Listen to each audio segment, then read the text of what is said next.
তখন ছিল গ্রীষ্মকাল। গ্রীষ্মের প্রখর রোদে মাঠঘাট ফেটে গেছে। চারদিকে যে পানি ছিল একসময় তা শুকিয়ে একেবারে মরুভূমি হয়ে গেছে। কোথাও পানির ছিটে ফোঁটাও নেই।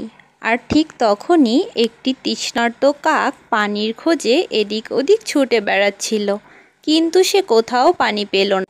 তাই সে ক্লান্ত হয়ে একটি গাছের ডালের উপর বসে রইল। আর ঠিক তখনই তার চোখে পড়ল দূরে একটি কলসের উপর। এরপর কাকটি বিন্দুমাত্র দেরি না করে চলে আসলো সেখানে। কিন্তু দুর্ভাগ্যবশত কলসের পানি অনেক ভেতরে ছিল।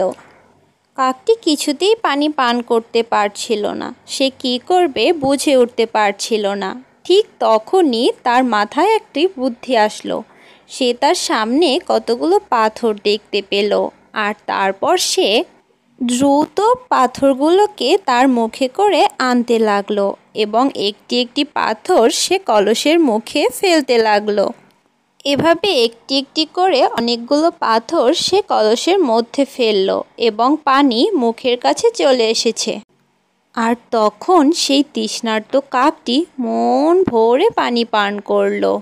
তারপর সে তার পিপাসা মিটিয়ে খুশি মনে উড়ে চলতে লাগলো।